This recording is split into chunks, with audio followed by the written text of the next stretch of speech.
played a lot of video games. From Flash games back when I was like 4 on some random website that I found, to PC games, to console games, I have seen a lot.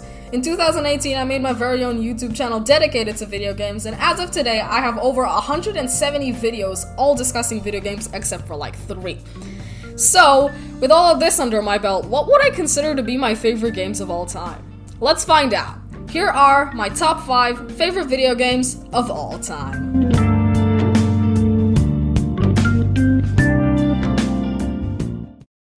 At the bottom of the list, we have Super Mario World 2, Yoshis Island. And with a platformer, there's not really much you can judge it off of. You can only really judge it off of gameplay and art style. The gameplay is actually really good. I really like the egg mechanic because it adds a little nice little element of strategy to the game of when you want to use your eggs and when you're gonna get new ones, so you don't want to waste them.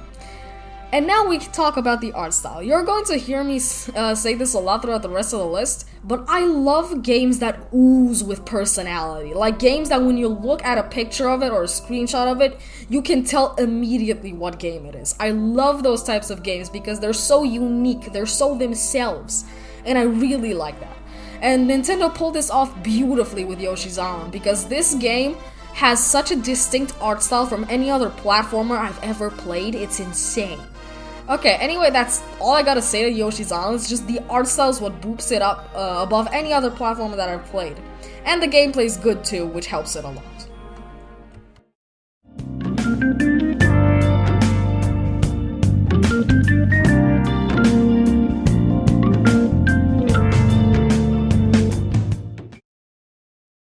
As the world record holder in 3 of the 4 main categories, I can safely say that Tiny Thief does not disappoint. It is a fantastic puzzle game with great puzzles and just a really visually appealing cartoony art style. Seriously, almost every single game on this list has a unique art style that just oozes with personality. Just like Yoshi's Island, if you saw a screenshot of this game, you would immediately know what it is.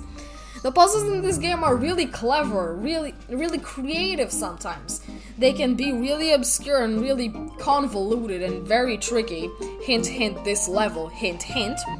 But overall, it's a really great game with decent difficulty balancing. Watch my Tiny Thief World ranking video for more info on that. And a oozing with personality art style.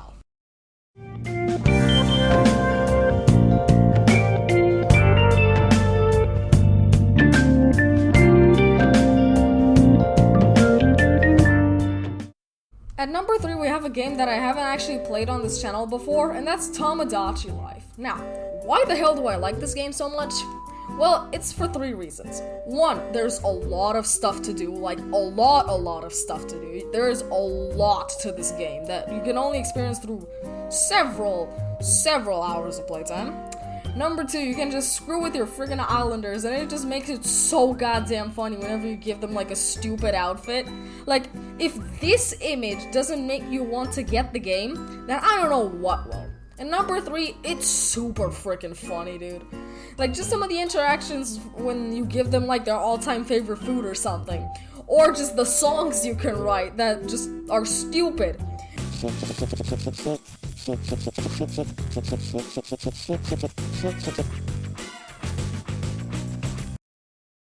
It just makes this game so funny, and mainly because you get to make it however you want. Like, you can make it funny to yourself, and you don't have to worry about, oh, Nintendo might think this is funny and I don't. Like, you get to make the humor yourself.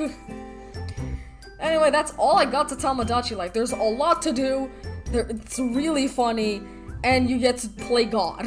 Enough said.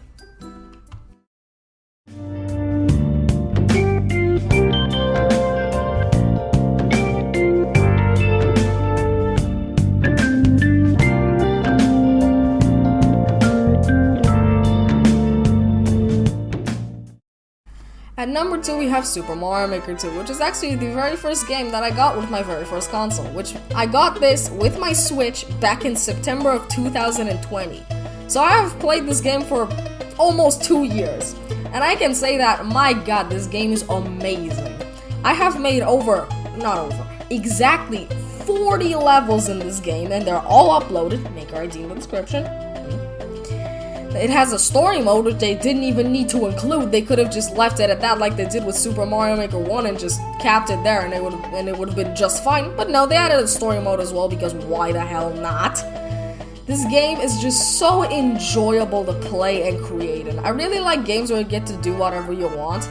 Like, I just love games where you create stuff. Like Super Mario Maker 2 I really like. I like the editor in Geometry Dash. I like that as well. It wasn't able to make the list because it's kind of infuriating as the game itself. Anyway, the courseware is actually much more well developed than in the first Mario Maker because, well, you can actually search for levels using like filters and stuff, which you could do in the original game, not on the 3DS port, which sad. Which I own, by the way. The 100 Mario challenge from the first Mario Maker doesn't come back here, but we do have Endless Challenge, which I like. I have a 500 score in Endless Easy. Help.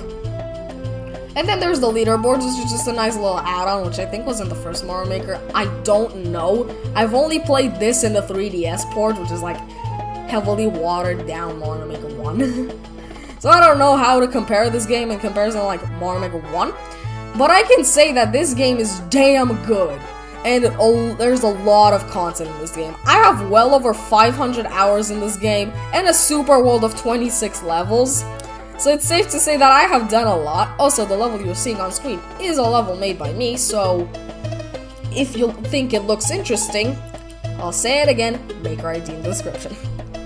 Anyway, Super Mario Maker 2 is a good game, but there was just one game that I could not topple.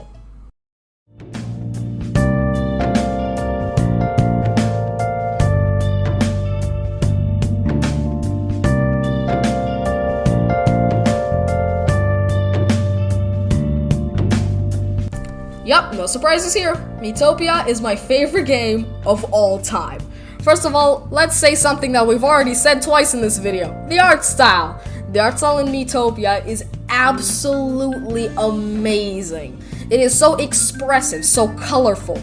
And just like Yoshi's Island and Tiny Thief, you know this game because its art style is just so unique. It oozes with personality. The designs for the monsters is good. Mwah, chef's kiss.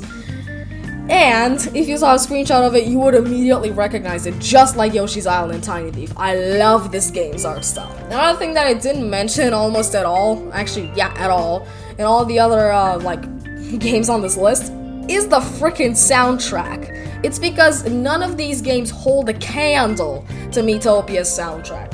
Holy Christ, this game is so good when it comes to music. Oh.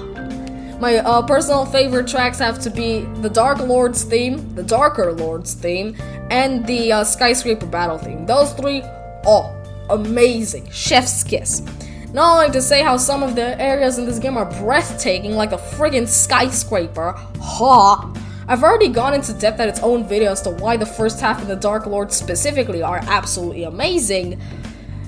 I just love this game so much.